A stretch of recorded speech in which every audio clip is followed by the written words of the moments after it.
हरिओम, नमस्ते, very good evening everyone. Welcome again to my YouTube channel GK law classes. तो आज हम एक नया एक्ट जो है अपने जीके लॉ क्लासेस में स्टडी करने जा रहे हैं, जिसका नाम है द मीडिएशन एक्ट ऑफ 2023।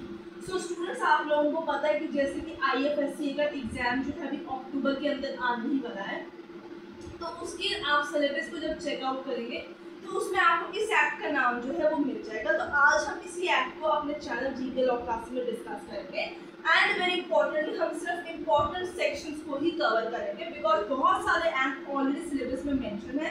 तो to our estimation maths of maths जो है आपसे 2 to 3 क्वेश्चंस ही इसी एक्ट से पूछे जाएंगे और at large 4 questions he anticipated रहेंगे इस पर्टिकुलर एक्ट के साथ। बट 4 क्वेश्चंस भी बहुत इंपॉर्टेंट है कट ऑफ निकालने के लिए। तो आप लोगों को इस एक्ट को अच्छे तरीके से प्रिपेयर करने की ज़रूरत है, इसलिए इसके नोट्स मैं आज अपने चैनल पे लेके आई हूँ। सो स्टूडेंट्स, सो फार अगर आपको इस एक्ट के अंदर या हमारी किसी भी वीडियो किसी भी एक्ट के अंदर कोई भी डाउट हो तो आप कमेंट सेक्शन पे मेंशन कर सकते हैं। इसी के साथ अगर आप PDF फॉर्मेट पे रिवीजन नोट्स या फिर MCQs की डिमांड चाहते हैं तो मैंने पिछले अपनी काफ़ी वीडियोस के अंदर एक WhatsApp नंबर आप लोगों के साथ शेयर किया है, जिसके ऊपर आप WhatsApp करके हम लोगों से एट वेरी अफोर्डेबल प्राइस वो सारे रिवीजन नोट्स किसी भी पर्टिकुलर लीगल टॉपिक या सब्जेक्ट के रिगार्डिंग या MCQs के रिगार्डिंग आप ले सकते हैं। तो आइए शुरू करते हैं with the mediation act of 2023। Now you know कि जब भी कोई भी डिस्प्यूट अरोज होता है, so the particular litigant had 2 options at the time when a dispute arises. Either he can go for filing a suit into any court, right? और वो जा सकता है for ADR. ADR is basically the alternative or alternate dispute resolution. यानी case नहीं file करेंगे, एक formally court के अंदर नहीं जाना, बल्कि बाहर आउट ऑफ कोर्ट सेटलमेंट का तरीका जो है वो ऑप्ट कर लेता। तो जिस लिटिगेंट होगा उसके पास इन 2 ऑप्शंस में से चूज करने की पावर होती है कि वो अपना डिस्प्यूट सेटलमेंट कैसे करे। In case he opt for alternate dispute resolution. तो इसके अंदर इंडिया के अंदर आपके पास कौन सी ऑप्शन होती है? आर्बिट्रेशन, मीडिएशन, कंसिलिएशन, नेगोशिएशन और इनडायरेक्ट ADR के तहत उसके पास लोक अदालत की ऑप्शन भी होती है, जिसको मैंने ऑलरेडी लीगल सर्विसेज एक्ट के अंदर डिस्कस किया हुआ, जिसकी वीडियोज और शॉर्ट्स ऑलरेडी हमारे चैनल के ऊपर अवेलेबल है। कोशिश करूंगी इसे भी आज जो है यहाँ पे साथ में टैग कर दूं regarding the legal services act. ठीक है। सो बेसिकली जब हम ऑल्टरनेट डिस्प्यूट रेजोल्यूशन की बात करते हैं वो 2 तरीके से होती है। Number 1 is the direct ADR, जिसके अंदर आपके पास ये 4 तरीके के ऑप्शन अवेलेबल हैं, जिसमें से कंसिलिएशन और आर्बिट्रेशन का 1996 का एक्ट ऑलरेडी अवेलेबल है। मीडिएशन का एक्ट जो है वो अभी हम आज पढ़ेंगे। और दूसरा तरीका होता है इनडायरेक्ट ADR, जिसमें लोक अदालत होती है, जिसमें आप कोर्ट के थ्रू अपना केस जो है रेफर करा सकते हैं, specifically civil suit for the Lok Adalat to be held in that particular district court. तो आइए अब हम बात करेंगे द मीडिएशन एक्ट ऑफ 2023 की without wasting any further time of yours. तो अपने रजिस्टर के ऊपर आई होप आप लोग नोट्स बना रहे होंगे, सेक्शन का नाम नंबर लिख रहे होंगे। अगर आपको कोई और पर्टिकुलर IFSC एग्जाम के रिगार्डिंग कोई और उसके सिलेबस में से एक्ट पढ़ना तो उसके बारे में आप कमेंट सेक्शन में मेंशन कर सकते हैं। Now first of all, the first thing that has to be kept in mind in regard to this particular act is that it extends to whole of India, right? It came into effect from October 09, 2023। इस तरीके से ये act already लागू है India के अंदर। It has how many sections? The next very important question to be kept in mind is 65 sections in totality, 11 chapters. It even have schedules with it, so it has 10 schedules, 11 chapters, 65 sections and 10 schedules. जिसमें से first schedule के अंदर ये चीज लिखी गई होगी कौन सा डिस्प्यूट को आप मीडिएशन के लिए रेफर नहीं कर सकते, ठीक है। So this is all about section number 1 of mediation. Now we proceed with section number 2. Now in the beginning of this particular video, I have already told you that we are going to cover only the important sections of mediation act.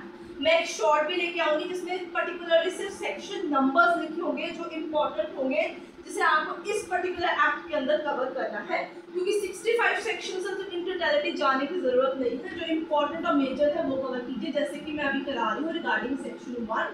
The another important section is section number 2 that talks about the application of this particular act. यानी कौन सी चीजों के ऊपर कौन सी parties के बीच में आप मध्यस्थता करवा सकते हैं। So application of act. Application of act. Section number है 2। तो ये कब कौन सी पार्टीज के बीच में जो डिस्प्यूट अरोज होता है तब ये आप पर्टिकुलरली इस मीडिएशन को करा सकते हैं। So it goes like this that it applies to mediation conducted in India. This particular act applies to mediation, ठीक है। ये लाइन एज इट इज ही आपको पेन डाउन करनी होगी, क्योंकि कंडक्टेड इन इंडिया यानी इंडिया के अंदर मध्यस्थता होगी। Most probably in every circumstances एक पार्टी तो डेफिनेटली इंडियन भी होगी। So it applies to the mediation which is going to be conducted in India between, ठीक है, राइट स्टूडेंट्स। मीडिएशन ऑल और बोथ पार्टीज रिजाइड और इनकॉर्पोरेटेड इन इंडिया। तो किस पे? ऑल और both parties right reside or incorporated in India. So students हम पूरी कोशिश करेंगे कि जितने इंपॉर्टेंट सेक्शन से एक ही वीडियो में कवर कर ले, आपको बहुत ज्यादा बोरिंग ना लगे। इसके लिए हो सकता है कि हम इसका पार्ट 2 भी बनाए, but it always depend on the time and so of your understandings, right? So all and both the parties reside or incorporated in India. This is the first thing, ठीक है। ये सारे बेसिकली पॉइंट्स में mention किए गए हुए कि that it applies to mediation conducted in India between number 1 all or both the parties reside incorporated in India, और ऐसे दिया हुआ है। फिर नंबर 2 आगे मैं बताऊंगी आप लोगों को। तो यहाँ मतलब है कि नेचुरल पर्सन्स भी हो सकते हैं यहाँ पे पार्टी टू मीडिएशन। इसका मतलब ये है कंपनीज भी पार्टी टू मीडिएशन हो सकती है। तो इसका कहने का मतलब है कि ऑल या सारी, या जो अगर 2 पार्टीज है या 3 पार्टीज है वो सारी इधर वो इंडिया के अंदर रिजाइड करती है, या फिर उनका बिजनेस जो है वो इंडिया के अंदर इनकॉर्पोरेटेड है, वो यहाँ पे जहाँ मर्जी अब्रॉड भी काम करते हैं। So in that case the mediation can be conducted. और नंबर 2 मीडिएशन अग्रीमेंट स्पेसिफाई, जैसे कि आर्बिट्रेशन की जब हम बात करते हैं, ठीक है, तो उसमें भी ऐसे लिखा होता है कि अगर आर्बिट्रेशन एग्रीमेंट में आर्बिट्रेशन को रेफर करने की बात की गई रिगार्डिंग एनी डिस्प्यूट, तो कोर्ट के सामने भी अगर वो एग्रीमेंट जाएगा तो उसकी फर्स्ट प्रायोरिटी क्या होगी? आर्बिट्रेशन के लिए केस को रेफर करना। Similarly a mediation agreement has to be there, and if the particular agreement talks about the point that if a dispute arises shall refer to mediation, in that circumstances it will be even the duty of the court also, if the case has been presented to him, to refer the matter for mediation as so specified into the mediation agreement. Or international mediation agreement specified। कभी कभी क्या होता है, एक party यहाँ की होती है, एक पार्टी बाहर की होती है, तो इन दैट केस अगर इंटरनेशनल मीडिएशन के तहत भी ये बात एग्रीमेंट में लिखी गई है कि that either party can introduce और can proceed with the mediation in his own country by giving notice to other party. So international mediation agreement का हवाला देके भी इंडिया के अंदर जो है मीडिएशन स्टार्ट की जा सकती है। और ठीक है, और यहाँ पे आता जाएगा, मतलब इनमें से कोई भी अगर केस होगा तो इंडिया के अंदर मीडिएशन कंडक्ट कराई जा सकती है। फोर्थ पॉइंट, या तो एग्रीमेंट है या पार्टीज इनकॉर्पोरेटेड रिजाइड कर रही है यहाँ पे, तो भी हो सकता है। फोर्थ पार्टी है कि one party is government entity, एक सरकारी कंपनी है, ठीक है, इंडिया की सरकारी कंपनी है, एंड इट परटेन्स टू, जो डिस्प्यूट है वो कमर्शियल डिस्प्यूट है।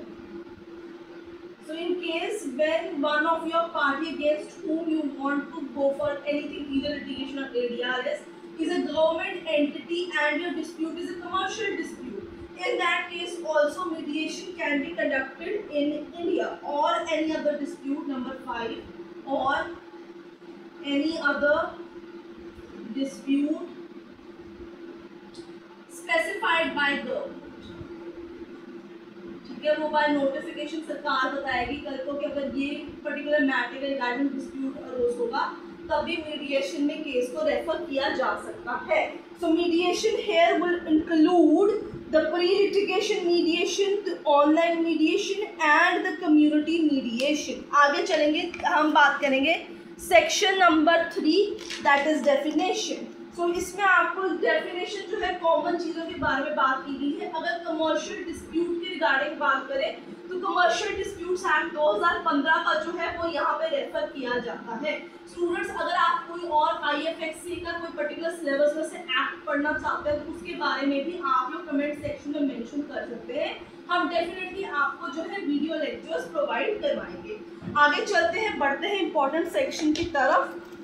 In my all probability part 2 definitely इस वीडियो का आने ही वाला है। सो हम बात करेंगे mediation agreement section number 4।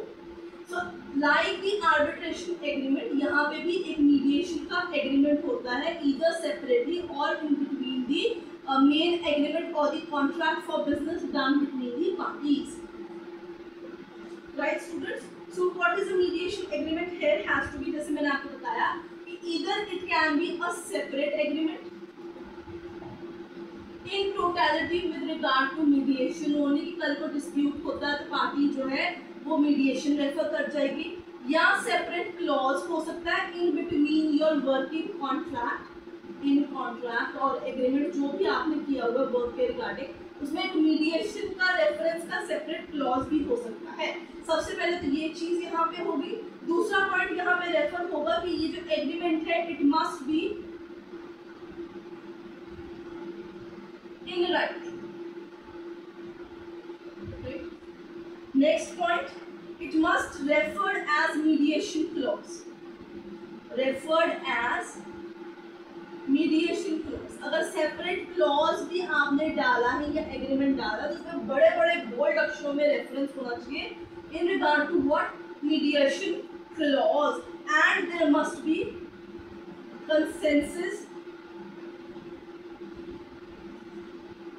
idiom between all or both parties to the agreement, ठीक है, यानी पार्टीज की अपनी आपसी सहमति होनी चाहिए कि हाँ भी हम मीडिएशन का एग्रीमेंट बनाएंगे या क्लॉज है, कल को डिस्प्यूट अरोज होगा तो हम जो है इस चीज़ को रेफर करेंगे। सो स्टूडेंट्स, आज की वीडियो हम इतनी ही रखते हैं क्योंकि अभी आप नया नया समझ रहे हैं इस चीज़ को। हम मिलेंगे आपके साथ part 2 of the mediation act 2023, जिसमें हम आगे सेक्शन नंबर 5 के साथ कंटिन्यू करेंगे। आई होप आपको आज की वीडियो पसंद आई है तो उसे लाइक शेयर डेफिनेटली कीजिए, और जिसने चैनल को सब्सक्राइब नहीं किया आज ही हमारे चैनल को सब्सक्राइब कर लीजिए। Will see you next with part 2 of mediation act 2023।